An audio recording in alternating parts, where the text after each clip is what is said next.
अरे छोड़ दो भाई।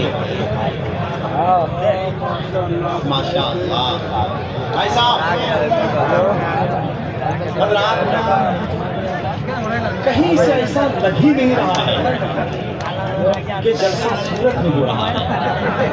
ऐसा लग रहा है कि जैसे बरेली शरीफ का उर्स हो रहा है।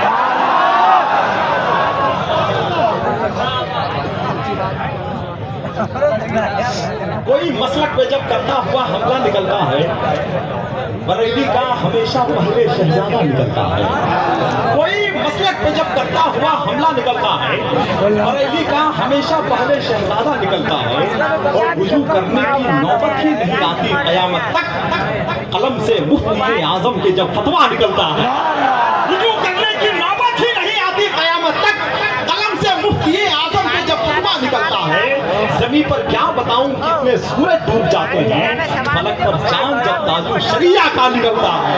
फलक पर चांद जब ताजु शरिया का निकलता है। कोई मसलक पे जब करता हुआ हमला निकलता है, बरेली का हमेशा पहले शहजादा निकलता है। हज़रात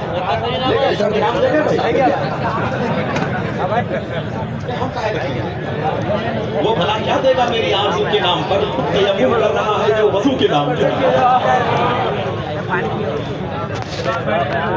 शायरों को जितना इनाम मिलता है, इसका 10वां हिस्सा भी अगर मुझको मिल जाए तो आसानी से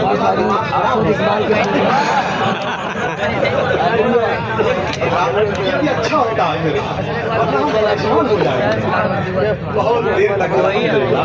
माशाल्लाह किसी को तरस आया, कोई तो मेरे हालेदार से रहम गया। हमने से पूछ लिया, शेर सुनने का वक्त खत्म हो रहा है, शेर देखने का वक्त शुरू हो रहा है। देखेंगे आप, मैं एक बार हिंदुस्तान से बाहर गया था, मुझसे इंटरव्यू लेने वाले ने इंटरव्यू लिया और उसने कहा कि जलसों और नाट्य मुशायरों के हवाले से हिंदुस्तान में 1 नंबर का शायर कौन है। मैंने कहा सीधे तौर पर असद इकबाल। पूछने वाले ने पूछा दूसरे नंबर पे, मैंने कहा असद इकबाल। उसने पूछा तीसरे नंबर पे, मैंने कहा असद इकबाल। उसने कहा चौथे नंबर पे, मैंने कहा असद इकबाल। उसने कहा 5वें नंबर पे, मैंने कहा 1 नंबर से लेकर 10 नंबर तक अकेले असद इकबाल हैं। हिंदुस्तान में बाकी के नंबर 10 के बाद ही शुरू होते हैं।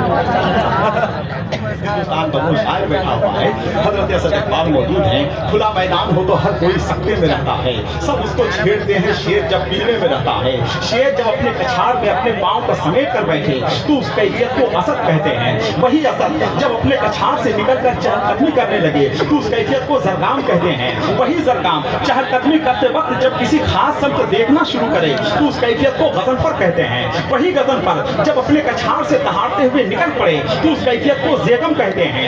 वही जेगम जब अपने शिकार पर हमलावर हो जाए तो उस कैफियत को अब्बास कहते हैं। वही अब्बास जब अपने शिकार को अपने शिकंजे में इस तरह से कस ले कि उसका सांस भी लेना दूभर हो जाए तो उस कैफियत को हमजा कहते हैं। वही हमजा जब अपने शिकार को टुकड़े टुकड़े में तकसीम कर दे तो उस कैफियत को अली कहते हैं। और वही अली जब करबला में पहुंचकर यजीदियत का जनाजा निकाल दे तो उस कैफियत को हुसैन कहते हैं।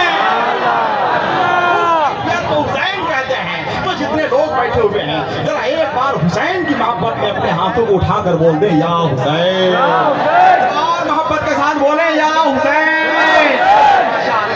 मैं मुझसे फरमाइश हुई है 2 से 3 लहजे की शायरी के हवाले से। हजरत डॉक्टर अमजद रजा साहब मौजूद हैं, हजरत मुफ्ती अबुल फतह साहब मौजूद हैं, हजरत अल्लामा मुफ्ती सफी साहब, हजरत अल्लामा मुफ्ती अबू साले साहब, जल्दी दे दीजिए खुदा के वास्ते, मौजूद हैं अल्हम्दुलिल्लाह। कभी कभी मिलता है ऐसा भाई, देखिए मजाक मत उड़ाइए। आप तो इंटरनेशनल शायर हैं, हम लोग तो इंटर पास भी नहीं है।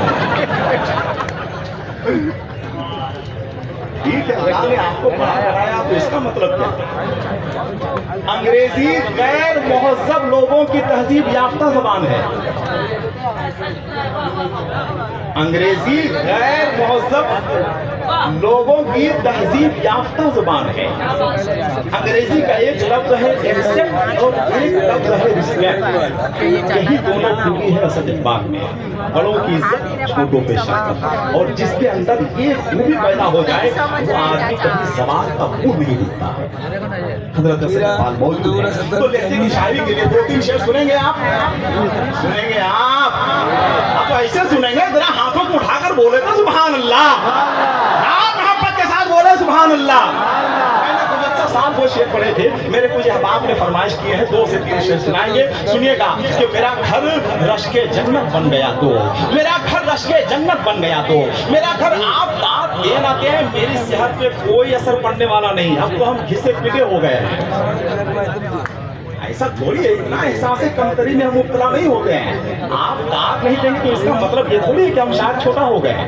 मुझको मालूम है कि अल्लामा इकबाल दुनिया से चले गए, मिर्जा गालिब नहीं रहे, दांत देहलवी भी रुखसत हो चुके हैं, दे दे के हम बचे और हमारी भी तबीयत खराब चल रही है।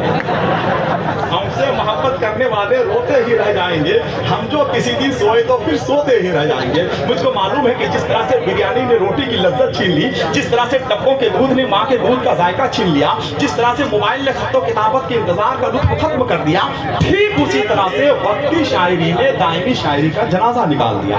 मगर अभी भी अच्छे शेर सुनने वाले लोग मौजूद हैं। इसमें कसूर आपका नहीं है, आपका कसूर नहीं है।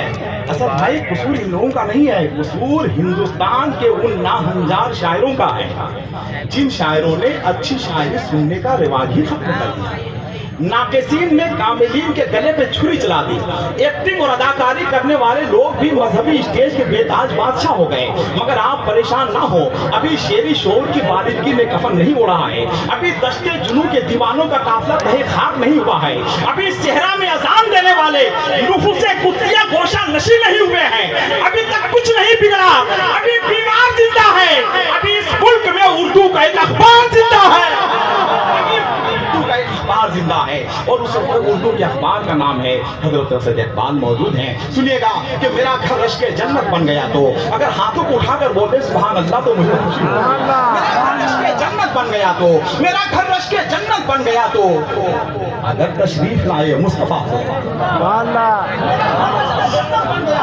मेरा घर रश के जन्नत बन गया तो, मेरा घर रश के जन्नत बन गया तो, मुबारक मेरा घर रश के जन्नत बन गया तो, अगर तशरीफ लाए मुस्तफा तो, अगर तशरीफ लाए मुस्तफा तो, जहन्नम मुंतजिर मेरा है लेकिन करम सरकार ने फरमा दिया तो, मेरा घर रश के जन्नत बन गया तो, करम सरकार ने फरमा दिया तो, जहन्नम मुंतजिर मेरा है लेकिन करम सरकार ने फरमा दिया तो। और एक शेर हजरत असद इकबाल बेगम का सुन लीजिए, करम सरकार ने फरमा दिया तो, हमेशा नाम लो अहमद रजा का, हमेशा नाम लो अहमद रजा का। जरा हाथों को उठाकर बोलते सुभान अल्लाह। हमेशा नाम लो अहमद रजा का, नहीं लोगे अकीदा मर गया तो, हमेशा नाम लो अहमद रजा का, नहीं लोगे अकीदा मर गया तो। नबी की शान में बकवास मत कर, कोई सुन्नी अगर झुंझला गया तो, कोई सुन्नी अगर झुंझला गया तो, मेरा घर रश के जन्नत बन गया तो, अगर तशरीफ लाए मुस्तफा तो। भाई असद इकबाल, अगर आप चाय से फारिग हो गए हो तो आपके नाम का ऐलान करें। माशाअल्लाह, आइए हजरात, बहुत इंतजार कर लिया आपने, बजाय सीधे की आंखों में दिल धड़कता है। ये इंतजार के लम्हे अजीब होते हैं। हजरत असद इकबाल की शायरी का सूरज जब बरेली शरीफ के उफक से तुलू होता है तो बदअकीदत में नजीसों नगो तारीख और गगले खेमों से निकलने वाले अंधेरों के काफिले अपनी गलियों में वापस चले जाया करते हैं। आप निजामत समझते ही कसूर आपका नहीं, कसूर हमारा है। मुफ्ती अब्दुल फताह साहब माफ कर दीजिएगा, ये दूसरा साल हो गया। खुदा के वास्ते किसी बड़े नाज़िम का इंतखाब कीजिएगा, चाहे हजरत हलीम हाजिर को बुलाइएगा या तो फिर हजरत अल्लामा इलियास फैज़ी को बुलाइएगा, ये दोनों का इंतखाब कीजिएगा। अब हमारा बहुत हो गया है, अब लोग नहीं सुनना चाह रहे, जबरदस्ती बोझ मत बनाइए खुदा के वास्ते, है कि नहीं? कहाँ कुछ दे कहाँ रहे लोग? आइए आइए आइए, जिसे भी देखो वही मुस्तहिद निकलता है, जिसे भी देखो वही मुस्तहिद निकलता है, मेरी कमाई पे किसकी इतना हक निकलता है। आइए हजरत सैयद इकबाल मौजूद है, आइए हिंदुस्तान के लहजे को सुनने के लिए तैयार हो जाइए। हम ये अक्सर कहते हैं, एक जुमला सुन लीजिए, डॉक्टर अमजद रजा साहब जुमला मौजूद हैं, हजरत अल्लामा मुफ्ती सफी अख्तर साहब मौजूद हैं, एक जुमला सुन लीजिए और आखिरी जुमला। हजरत असद इकबाल उस हलाल शराब का नाम है कि जिसका नशा अगर एक बार चढ़ जाए तो बड़ी मुश्किल से उतरता है। आइए उसी हसन इकबाल को हम आपके सामने पेश करते हैं। पूरा मुल्क नहीं बल्कि पूरी दुनिया जिनके इंतजार में सांस लेती है, हम ये देखना चाहते हैं कि आप उनका इंतजार किस तरह से कर रहे हैं।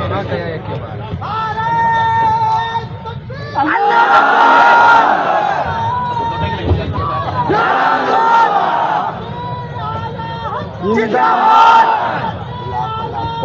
जिंदाबाद